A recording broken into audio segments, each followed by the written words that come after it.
Porque agora ela é pregadora da palavra de Deus também. Eu tenho certeza que através da vida dela, o Senhor tem uma palavra para os nossos corações. É um privilégio a gente também usar os da casa. A gente está aí fora, mas é bom os da casa. Sabe por quê, irmão? O Senhor quer usar os da casa. O Senhor quer levantar os da casa. É assim que a obra de Deus cresce. É a gente olhando e vendo os talentos e deixando o Senhor usar. Porque, irmãos, quem está na frente, o Senhor não quer usar só quem está na frente. Quem está na frente está na responsabilidade do trabalho. Mas o Senhor quer usar você que está aí sentadinho. Você que está aí no banco. Quer usar você para pregar, para louvar, para fazer oração, para pôr a mão nos enfermos. O Senhor quer usar a sua vida. E essa tarde é a tarde que Deus vai usar ela aqui para falar conosco. Amém? Eu quero convidar a irmã Neia. Vem aqui fazer essa oração. E o Senhor vai continuar a falar conosco nessa tarde. Eu quero, olha aqui, já passa para essa pequena preletora, oh meu Deus. Deus vai usar grandemente. Eu falo pequena porque ela está começando, né? Mas grande na presença do Senhor. Aleluia. Salve o nome do Senhor. Amém. Soberano Deus, Pai de Jesus, Senhor, nos apresentar, Senhor, para a tua serva, Senhor, para trazer a tua palavra, Senhor, que precisa ouvir a palavra dela, Deus. Senhor, usa ela, Senhor, na casa dela, Senhor, a tua palavra, Senhor.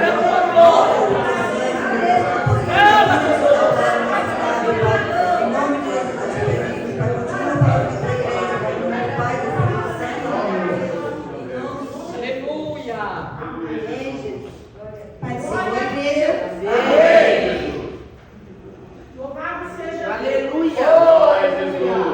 Estou muito feliz de estar aqui, né? Era meu sonho, gente, pregar na cabeça. Eu gosto de pregar à noite, eu gosto de pregar em qualquer outro dia, mas na tarde da bênção, meu sonho. Daí eu olhava assim, irmão passando aqui no meu, eu falei, eu quero estar ali. Bem vestido, tá falando do Senhor. Então aqui pra mim, é quando eu falo, meu Deus, eu amo esse Senhor. É isso que eu queria. Muito obrigada. Irmãos, a gente vai ler em Êxodo, capítulo 14, do versículo 10 ao 14. Aleluia. Olha, achou que eu também marquei aqui. Glória a Deus. Glória a Jesus. Grande Deus. Quem achou diz amém? Amém. Se alguém não achou, pode continuar, que a gente espera. Louvado seja Deus. Êxodo capítulo 14, do versículo 10 ao versículo 14. E aproximando-se Faraó, os filhos de Israel levantaram seus olhos e viram que os egípcios vinham atrás deles. Por isso temeram muito. Então os filhos de Israel clamaram ao Senhor e disseram a Moisés: não havia sepulcros no Egito para nos tirar de lá, para que morramos neste deserto? Por que não fizestes isso, fazendo-nos sair do Egito? Não é esta palavra que te falamos no Egito, dizendo: deixa-nos que sirvamos aos egípcios, pois que melhor nos fora servir aos egípcios do que morrermos no deserto. Moisés, porém, disse ao povo: não temam, estáis quietos e vede o livramento do Senhor, que hoje vos fará. Porque aos egípcios que hoje vistes, nunca mais tornareis a ver. O Senhor pelejará por vós e vos calareis. Amém. Irmãos, podem se assentar. Queria agradecer principalmente a irmã Maria, né, gente? Na primeira vez que eu preguei, eu acho que foi na sexta-feira. A senhora estava, irmã Maria? Acho que não. Não estava. Aí eu falei, eu queria tanto que a irmã Maria estivesse aqui para agradecer ela. Porque a irmã Maria é desse jeito, gente. Ela viu você, ela fisgou olho em você, você não escapa mais, tá? Você tem que cuidar. E se não fosse ela, eu não ia aprender como é que é, né? Sara, vem cantar. Sara vai louvar. Sara vai recolher as ofertas. Sara vai fazer alguma coisa tem que fazer pra gente aprender. Porque senão a gente não se solta. A verdade é essa, viu? E eu gostei dessa palavra de Êxodo 14, porque o Senhor prepara as coisas, viu, gente? Como a irmã Maria disse, eu sou uma pequena preletora, eu ainda estou aprendendo. Mas eu gosto que quando o Senhor ele chama a gente para fazer alguma coisa, ele nunca deixa a gente despreparado. Aqui ele chamou Israel para sair do Egito e ele não deixou Israel despreparado em momento nenhum. Se a pessoa disser que ela está despreparada, é porque ela não quis se preparar. Porque se Deus falou capacidade, oportunidade para você se preparar, ele te deu. E aí, eu falei, Senhor, o que eu vou pregar amanhã? E aí eu estava tão feliz, irmão, sabe por quê? Porque, eu já vou entrar na palavra. Porque quando eu vinha nas manhãs de oração e a irmã Cláudia colocava eu para dar uma palavra, eu já tinha um monte de esboço preparado. E aí o Senhor nunca me dava nenhum desses esboços. Eu falei, Senhor, por que eu vou ficar com um monte de esboço preparado aqui se o Senhor não me deixa falar nada que eu quero? E aí, quando comecei a vir, né, a pregar e tudo mais, aí o Senhor foi liberando para eu falar todos os esboços que eu queria. Porque o Senhor queria que eu aprendesse a ficar dependente da vontade dele. Porque aí eu vinha até eu chegar aqui, o Senhor não me dava palavra nenhuma. Eu olhava todos os esboços e falei, Senhor, tem um monte de palavra preparada que o Senhor me deu, o Senhor não me deixa usar nada, por que eu não posso usar ainda? E aí ele me dava outra palavra sobre uma coisa que eu não tinha estudado, sobre uma coisa que eu não tinha lido. Falava, é isso aqui que tu vai falar. E aí ele vai falar, para eu aprender a ser totalmente dependente do Senhor. E aí quando eu comecei a pregar, ele falou, agora você vai usar esses esboços. E aí um dos esboços que estava lá era esse, era de Êxodo. Eu falei, meu Deus, eu queria tanto falar de Êxodo, isso é tão legal. Irmãos, eu vou dar um contexto para vocês. O Senhor estava falando com Abraão, muito tempo antes disso aqui, e aí ele falou assim, a tua descendência vai sofrer por 400 anos na mão de outro povo, e depois eu vou libertar eles com mão forte. E aí eles vão voltar para a terra prometida que eu te falei. E aí, passou Abraão, Isaac e Jacó. Jacó tem seu nome mudado. De Jacó ele passa a ser Israel. E aí Israel tem 10 filhos, né? E aí esses filhos vão virar uma tribo. Então cada filho dele virou uma tribo. A tribo de Judá, a tribo de Dan, a tribo de Naftali. Tudo começou com uma pessoa só, com um filho de cada. E aí a gente tem José, que também é um filho, e ele tem mais 2 filhos, Manassés e Efraim. Manassés e Efraim vão entrar também para a tribo de Israel. Fechou 2 pessoas. Até aqui está todo mundo entendendo, amém? Amém. Amém. E aí, Israel foi com os filhos dele para o Egito. E José, que já era, né? Faraó já era alguém importante, ficou sustentando eles lá. E sustentou, e aí José morreu, Israel morreu e o tempo foi passando. E aí, deixando de ser pessoas, eles começaram a virar povo. Então não era mais Dan, eram os filhos de Dan, que começou a virar uma tribo, começou a crescer a galera. Só que aí o tempo foi passando e eles estavam no Egito ainda. E aí levantou um faraó que não conhecia José. E aí ele falou, esse povo está muito grande, ele é muito maior do que a gente. A gente vai fazer eles servir de escravo, a gente vai afligir eles, e se nascer homens, as parteiras vão jogar os nomes, para eles pararem de crescer. Ou seja, é um povo que já é maior do que os egípcios. O próprio faraó reconhecia. Se tem alguém que tem coragem de falar isso, é faraó. Porque faraó conhece o povo dele. Você está falando que o povo de Israel é maior que os egípcios, é porque é maior em quantidade. E aí começa a afligir o povo de Israel. E o povo de Israel começa a clamar ao Senhor. E aí o Senhor fala com Moisés, fala, o clamor dos israelitas tem subido até mim, eu vou livrar eles. E aí começa tudo aquilo que a gente conhece, das 10 pragas, de livrar eles dos egípcios para eles poderem sair. E até o final, o faraó segurando e não querendo. E a última praga eu acho ela muito interessante, né? Eu não vou adentrar muito nas pragas, mas eu acho muito interessante a última praga, porque tem que chegar nesse nível para daí o inimigo soltar. O que aconteceu? A última praga é a morte dos primogênitos. E Deus já tinha falado há muito tempo, gente, Deus não dá ponto sem nó. Se Ele falou que vai fazer uma coisa, você esteja preparado porque Ele vai fazer. Você, estando dentro, combinado ou não. E aí o Senhor fala assim, desde o começo, se você ferir o meu povo, eu vou ferir os teus filhos. Eu vou ferir, eu vou tirar. E aí Ele anuncia, vou ferir teus filhos. E aí à noite o Senhor vai lá e fere todo o primogênito. E aí os egípcios acordam e vê que o filho deles morreu. E vê que os filhos de Israel intactos, não aconteceu nada. E aí finalmente o faraó vai lá e fala, não, realmente, é bom vocês irem embora. E começa a apressar. Ele mesmo apressa o povo. Vai, pode ir, deixa pra lá. O Senhor é com vocês, pode ir embora, vai lá.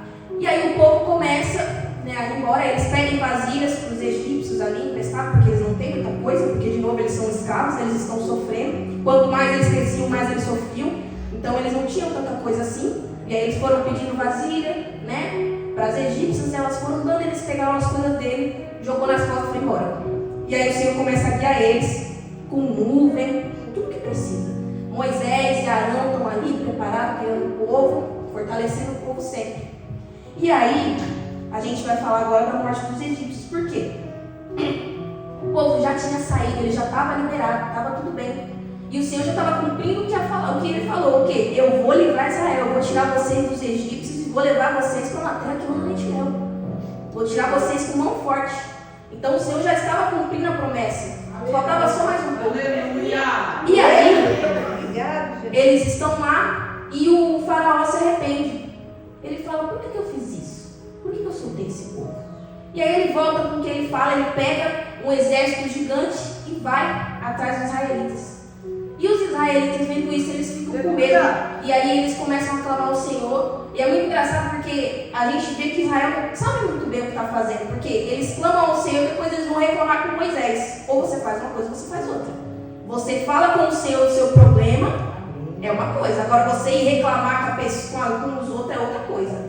E aí eles clamaram ao Senhor e foram reclamar com Moisés. Não tinha sepulcro no Egito, a gente tem que vir para cá. Eles já estão começando a confundir as coisas, porque eles estão achando que o inimigo é Deus, que Deus trouxe eles ali só para matar eles, que Deus é ruim a esse ponto. Eu trouxe vocês aqui, falando que eu ia livrar vocês, falando que eu tinha promessa, mas na verdade não, vou fazer com vocês a mesma coisa que o faraó queria fazer, vou enterrar vocês aqui. Eles estão achando que o inimigo é Deus, como na verdade o inimigo é os egípcios. Só que eu vou explicar para vocês, gente, qual que é o contexto, porque eu sempre fui boa para falar mal de Israel, porque eu também não fui igualzinho a Israel. Eu falei, gente, o povo chato. Tudo eles reclamam, tudo eles falam assim, acho que essa aqui é a primeira reclamação deles, essa aqui não é a primeira não, viu? É a segunda de muitas. O povo reclama, nada tá bom. Nada que Deus faz tá bom. Nunca tá bom. Nunca é suficiente, porque não é do jeitinho que eles queriam. E aí, vou explicar para vocês. A gente vai ler mais pra frente, voltando um pouco em Êxodo, que os egípcios iam lá e faziam Israel sofrer. Belezinha. E daí, em Êxodo 3, Êxodo 1 começa assim, o povo está sofrendo e tudo mais. Em Êxodo 3, eles começam a falar que o clamor de Israel vai subir até Deus. E aí o Senhor fala que vai livrar eles. E mais para frente, o Senhor fala, eu vou livrar Israel, pode lá falar, Moisés. Aí Moisés vai lá, fala com os egípcios e fala com Israel, olha só, Deus falou que vai livrar vocês, beleza. E aí o povo começa a trabalhar. E os egípcios já estão avisados que Israel precisa sair dali. E Faraó não quer, e não vai deixar. E aí Faraó falou o quê? Aumenta o jugo deles. Aumenta o jugo deles, não ajuda eles, faz ficar mais difícil. E aí começa a ficar muito difícil o trabalho dele, muito mais difícil do que já era. E aí vai dizer, um pouco mais pra frente em Êxodo, que o Senhor vai falar com eles uma segunda vez, vai falar o quê? Moisés, em Êxodo 6:9, Moisés, vai lá e fala pro povo de novo, que eu vou livrar eles com mão forte. Eu gosto que o Senhor, quando ele deu uma promessa, ele não fala só uma vez não, porque às vezes a gente desfalece muito pra mim, então às vezes o Senhor repete, não é porque ele não ouve, é porque a gente é assim mesmo, a gente é ser humano. O Senhor fala aqui hoje, o Senhor pode falar a promessa que for, hoje, semana que vem, se o inimigo começar a te tentar, você vai começar a esquecer da promessa de Deus, e aí é bom que o Senhor fala duas vezes, fala o quê? Moisés, vai lá, eu falo com o meu povo que eu vou libertar eles com mão forte, que eu vou livrar eles, e que eu vou fazer acontecer. E aí Moisés vai lá falar com o povo a segunda vez, no capítulo 6. E aí está dizendo no capítulo 6 que o povo não escuta. E o povo não escuta por causa do jugo, porque está muito difícil. Ou seja, a promessa de Deus é uma coisa e a realidade não está igual. A promessa de Deus é o quê? Vou tirar vocês daí, vou levar vocês para a terra que manda leite e mel. Qual que é a realidade deles? Eu sou escravo, estou trabalhando para comer um pouquinho de cada coisa, essa terra nem é minha. Eu não posso cuidar dos meus filhos, porque eles estão afligindo até os meus filhos, nem meus filhos eles estão deixando nascer. Cada dia que passa está mais difícil. Eu não estou vendo onde é que é o Senhor, o que o Senhor está fazendo aqui. Onde é que o Senhor está fazendo que eu não estou vendo mudar a situação? Porque a gente acha que precisa daquela situação favorável, que o ambiente tem que estar favorável para a promessa de Deus. Só que Deus não precisa de ajuda. Ele não precisa da nossa ajuda, ele não precisa da ajuda do ambiente, ele não precisa da ajuda de ninguém. Quando ele fala que ele vai fazer, ele faz e ponto. E aí o povo começa a viver essa promessa, porque eles saem realmente do Egito. Eles saem no capítulo 12. E aí eles vão saindo, vão peregrinando. E quando o Faraó se arrepende, no capítulo 14, ele começa a perseguir Israel de novo. Vai lá até a parte do Mar Vermelho e tudo mais. E aí o povo começa a ficar chateado. O povo que clamou, que estava unido em clamor, falando, Senhor, não aguento mais ficar nessa terra, ser escravo. É o mesmo povo que está arrependido do que clamou, do que orou, do que pediu. Falando, não, acho que não é tudo isso não. Deixa pra lá isso aí que eu pedi. Esquece essa oração aí, Senhor, que eu fiz. Falando que eu queria viver uma vida decente, que eu não queria ser escravo do inimigo. Esquece isso aí que eu falei, deixa pra lá. Eu posso voltar? E aí o povo começa a reclamar com Moisés. Moisés, não tem sepulcro no Egito? Para nos tirar de lá, para que morramos neste deserto? Por que nos fizeste isso? Fazendo-nos sair do Egito. Ou seja, ele está falando, não podia morrer no Egito, já que eu ia morrer de qualquer jeito? Eles estão desacreditando da promessa. Eles acham que Deus levou eles para fora só para matar eles ali fora. E não é assim que Deus funciona, gente. Deus tem o melhor para a nossa vida. Bem pensamentos que a nosso respeito. Pensamento de paz e não de mal, para dar o fim que esperam. Eu não sei o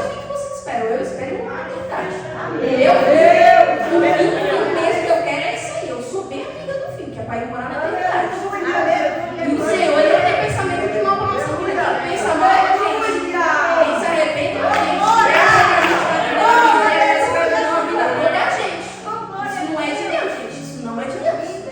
Deus não pensa isso a nosso respeito. E graças a Deus por isso. Graças a Deus que Deus é misericordioso. Está falando, Deus, ainda bem que sou eu. Porque senão eu ia pagar Israel no primeiro capítulo. Começou a reclamar muito, eu já deixava lá. O povo, viu, gente? A gente é muito difícil. Quando a gente reclama, nada tá bom, né? Nossa, a gente é assim, eu falo isso porque quando chegou a palavra para mim, eu falei, já entendi, Senhor, eu vou calar minha boca, eu vou ficar quietinho. Desculpa. Pega aqui a vergonha que eu passei, pelo amor de Deus. E aí no versículo 13, Moisés falou para o seu povo, não temos estar quietos e ver o livramento do Senhor. Ou seja, o povo está inquieto, o povo está falando demais, o povo está reclamando demais, o povo está falando com quem não deve, o povo está falando à torta e à direita, coisa que não deveria estar falando, coisa que deveria estar levando em oração e está reclamando. Estáis quietos e veja o livramento do Senhor que hoje nos fará, porque os egípcios que hoje viste, nunca mais os tornareis a ver. Não só no sentido de ver o povo egípcio, mas no sentido de esse povo que está te escravizando, você não vai ver mais. Essa situação que você está passando, você não vai passar mais. Ficar sem trabalho, ficar sem dinheiro, você não vai passar mais. Ser escravo do pecado não vai passar mais. Essa loucura que você está passando, esse filho não serve o Senhor, esse seu irmão fora da presença, sua filha, seu marido, não vai passar mais. Olha bem o que está acontecendo.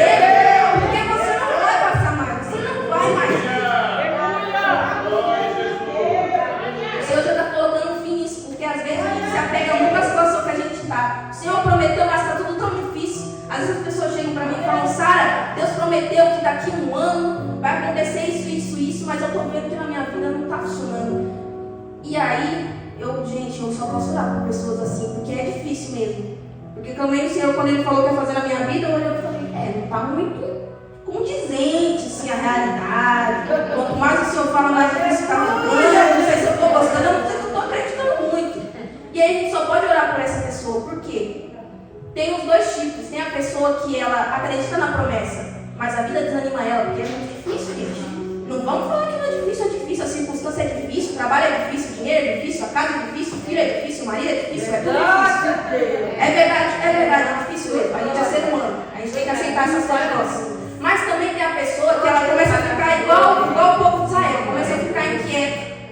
Em vez de levar para os pés do Senhor, eu falo que eu oro, eu falo que eu confio na promessa, mas aí eu vou reclamar com os outros. Eu vou ficar falando com os outros coisas que eu não tinha que falar. Eu vou ficar externando, tornando isso externo, uma coisa que não era para ser externa, uma coisa que era para ser interna, para eu resolver comigo e com o Senhor. Era para eu resolver aqui na palavra do joelho. Em vez de eu estou falando para lá e para cá, e isso não é bom. Porque aí isso não ajuda na promessa. Veja bem, eu estou falando aqui de promessa, estou falando da vergonha que o povo está passando enquanto está recebendo a promessa. Promessa não é para a gente passar vergonha, promessa é para a gente ser feliz. O livramento que o Senhor está dando é para eles serem felizes. O Senhor não quer que eles fiquem presos, o Senhor quer que eles vivam para a honra e para a glória do Senhor. E em vez disso, o povo está passando vergonha, mas não está passando vergonha porque o Senhor quer, eles estão passando vergonha porque eles não estão acreditando na promessa, estão falando demais.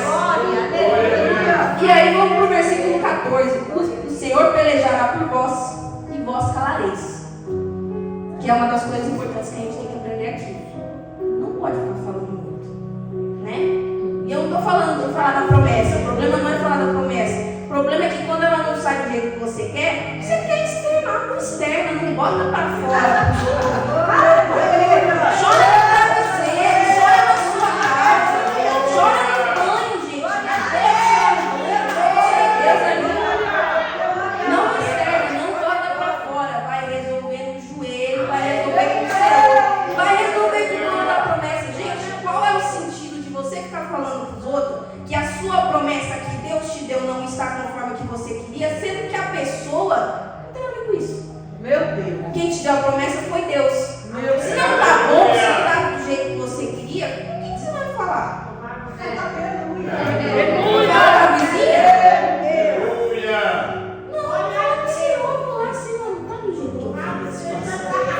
E o Senhor responde, viu, gente? Ó, na mesma hora o Senhor já vem falando, o Senhor vai pelejar e você vai ficar calado. Ou seja, eu vou pelejar, vou mostrar para vocês que eu vou cumprir a promessa, que eu vou terminar o que eu comecei, porque o Senhor já começou a promessa, e vocês vão ficar quietos para vocês aprenderem. Que assim se ganha a promessa.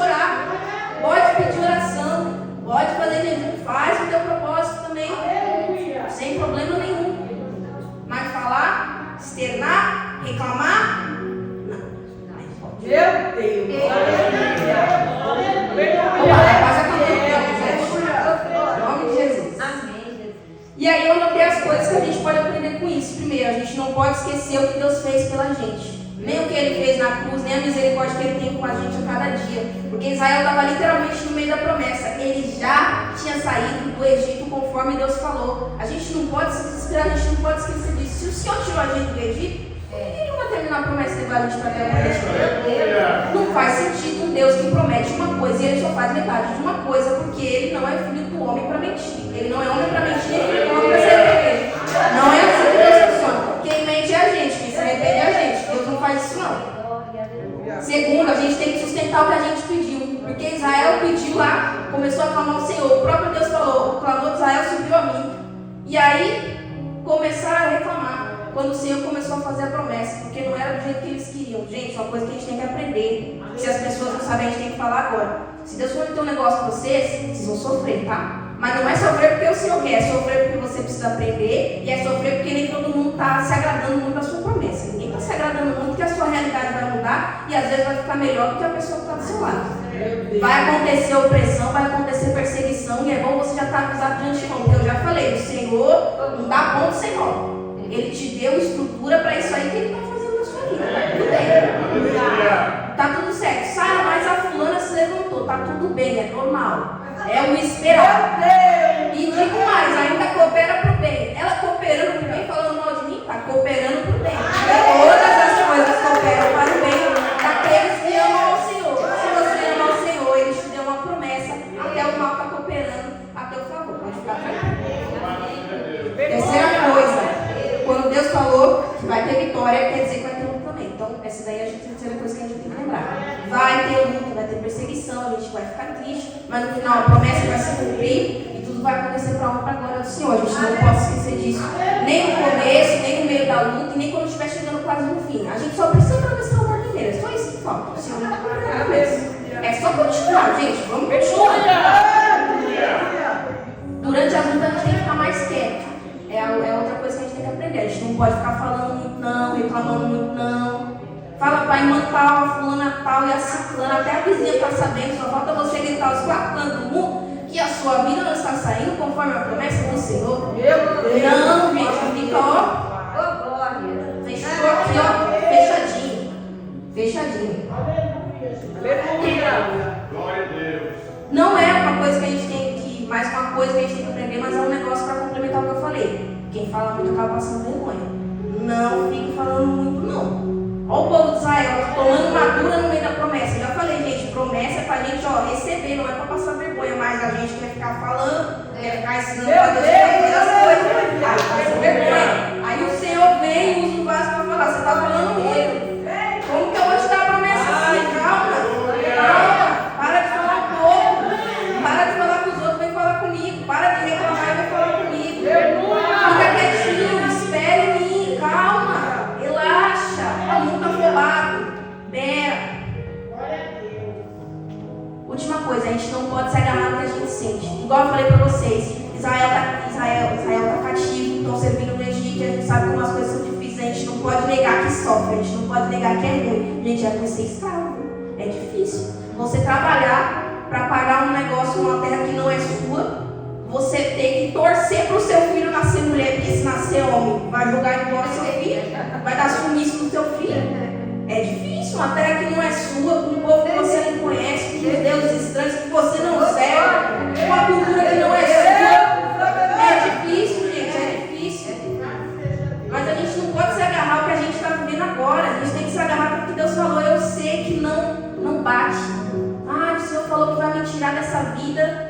Mas cada dia que passa parece que está mais difícil. A gente sabe, fica com o que Deus falou. Não fica com o que você está sentindo. A gente sabe que você está triste, que você está cansado, que você está estressado, que você quer gritar a Deus no mundo, que você quer socar a primeira pessoa que está aí passando na sua frente, mas você não vai fazer isso. Você vai para o joelho, você vai ficar calmo, vai se lembrar. Salmo 77. Vou trazer a memória aquilo que traz esperança. O que traz esperança? A palavra do Senhor, porque ela não falha, ela não muda. Quem muda é a gente, quem falha é a gente. A palavra é a gente. Deus não faz essas coisas não, Deus é fiel. Em nome de Jesus. Opa, já está quase acabando, gente. E eu queria louvar um hino que eu gostei, tem muito a ver com o tema. Espero que os irmãos me ajudem.